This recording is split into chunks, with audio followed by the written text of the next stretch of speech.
Hey guys, so I just wanted to show you what I'm up to in the studio today.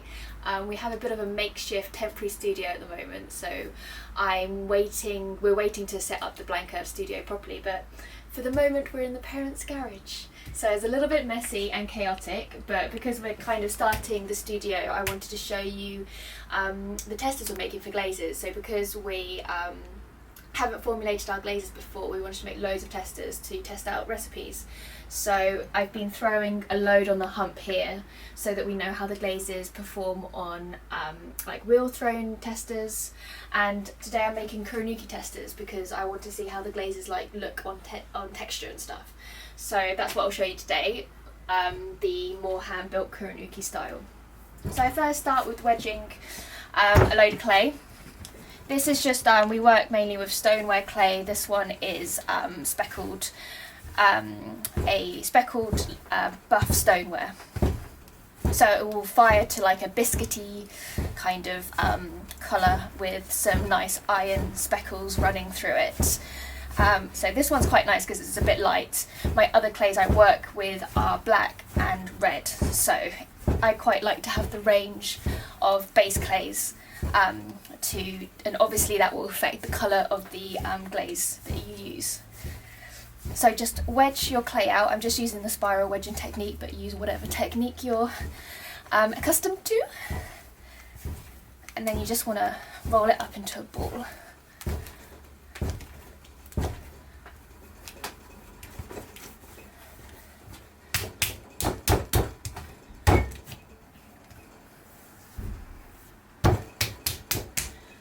So I'm just going to basically shape it into a oblong, so a 3D rectangle, whatever you call that.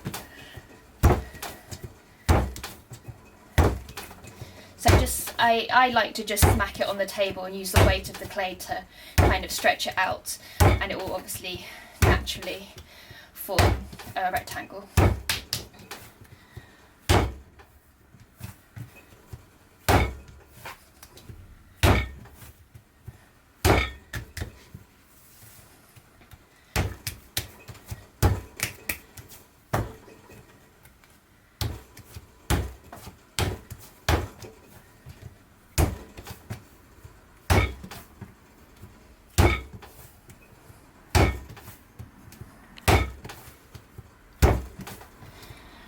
And you're looking for the cross section just to be a square, but you can just do it super rough. Like I never usually measure how it is, but it probably should be like something like 8 centimeters or 7 centimeters each side. And then I just mark out 3 centimeters along the long edge. So going 3 centimeters each.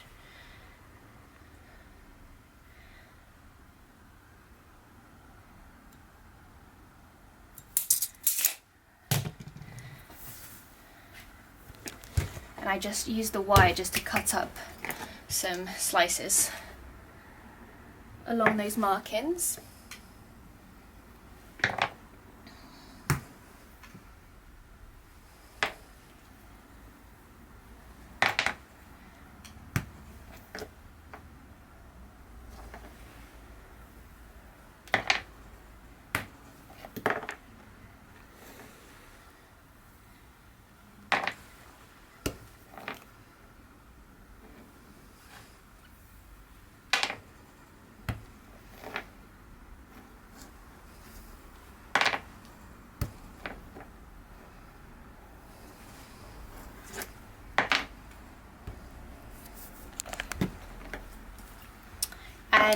And so these are square, so I'll just cut them in half, so each one will be a test tile. So they do look quite big, but because I'm going to Kurinuki them afterwards, I'll be taking a lot of the clay away to leave the kind of textured rips, which is what I normally do, but I'll show you that later on once they've dried out.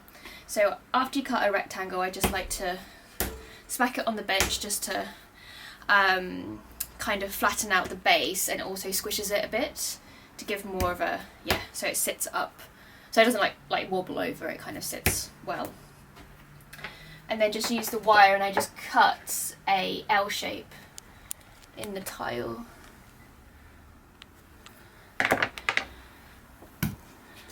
You can just flatten out a bit, but yeah, so that they're kind of like little seeds. Yeah, so basically I will do that to all of these and leave them to dry up and firm up to around leather hard stage, which is the kind of like you want to be able to easily carve it but not deform it when you're like holding it. So yeah, so around leather hard, and then I'll come in and so I'm just going to show you how I do it. I try to carve in the same types of textures I normally have in my Kurinuki pots. So first I just clean up the sides just so that they're straight.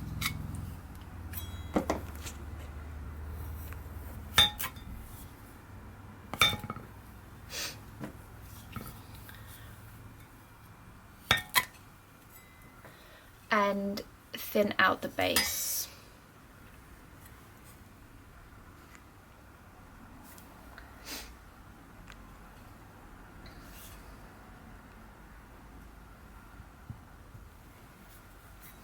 So I like to do one big rip down the middle of the tile. So I just put the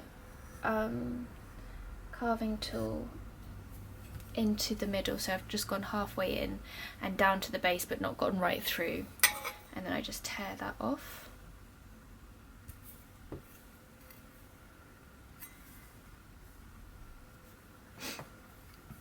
And I also just take some of the weight down the other weight from the other side.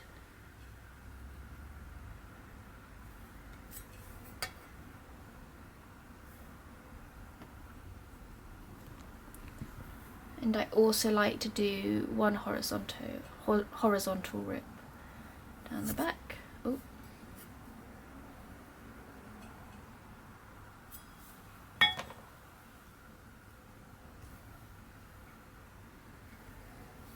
And also take the weight from the bottom of the tile. And then I just clean up the top. And then I just go back and clean up the edges, but it's not necessary, just if you want it to look nice.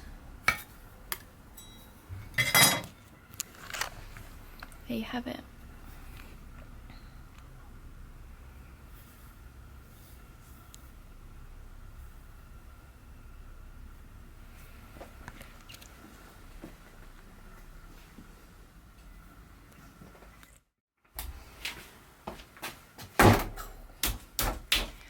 Hey guys, so today I'm going to be making some little testers to test out different glaze combinations.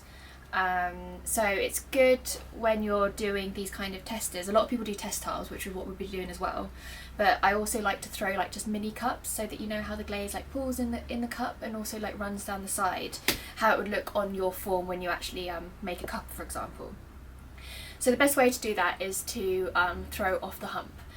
Which basically means you have a load of clay. So here is about probably about 4 kg, something like that. I didn't measure it, but yeah, just a big lump of clay. And what we'll be doing is throwing small pots, just centering the top part, and yeah, throwing little cups. Yeah, so I'll show you that now. So just make sure it's properly stuck to your wheel.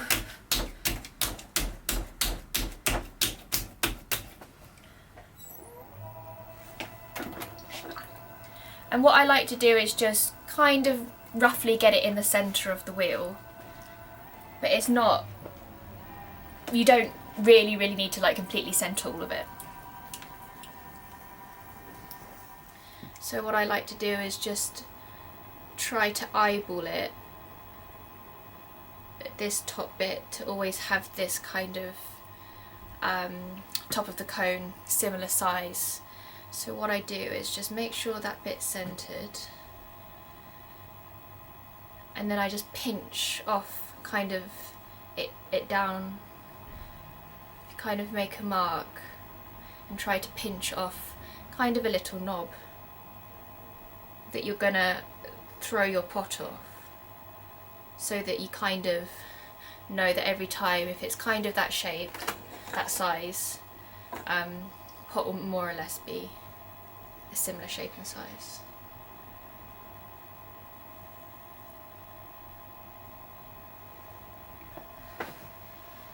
So I just take 2 fingers and start to open up.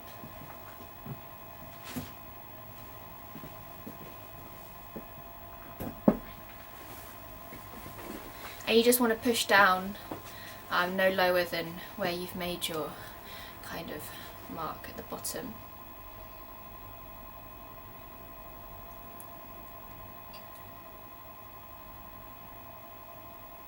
And you just throw it as you would a normal pot. So compress the base a little bit. Just make sure it's in the centre.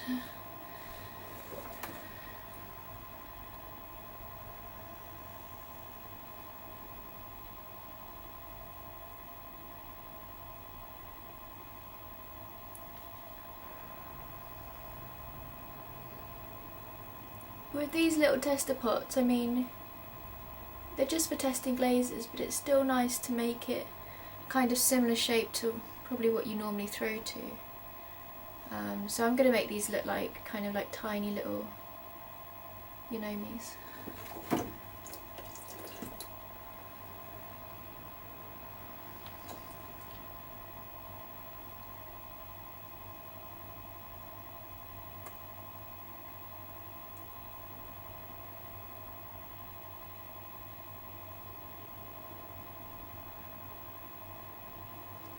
Once you're happy with the shape, then just remove any of the slip or water from the middle.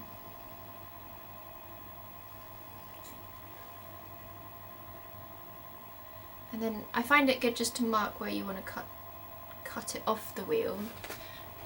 Just reduce the speed of the wheel, and you can cut it with a knife or a wire. Some people use a piece of string. But just try to follow that line so that it's the bottom straight and it's off. You can just easily.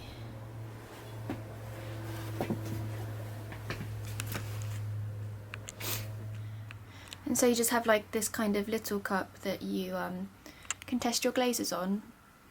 And it's quite easy once you get into the rhythm of throwing load off the hump. I just find it's nice to do the initial testing with tiles, and then when you have a few glazes that you're happy with, you want to tweak, it's nice to just do it in a cup so you can see how it pools in the middle and runs down the side, is what is kind of closer to how you'll be firing it when you make your tableware. See this? There you go. One down. So I'm going to fill this board up so we can do our testers.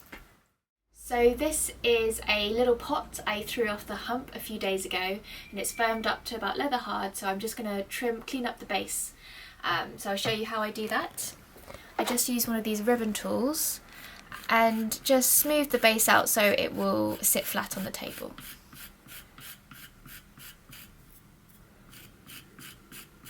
Because these are just for testers, I just like to clean up the base a little bit, don't spend too much time properly like trimming on the wheel, so this is why I just use a banding wheel just to clean up the edges.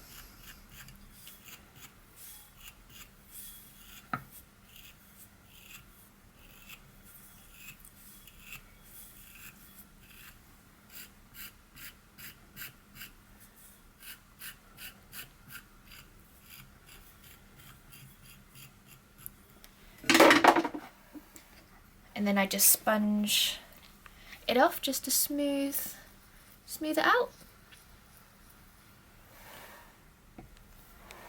And also just clean up the rim a little bit. And you have it, a little tester for testing out glazes that was thrown off the hump.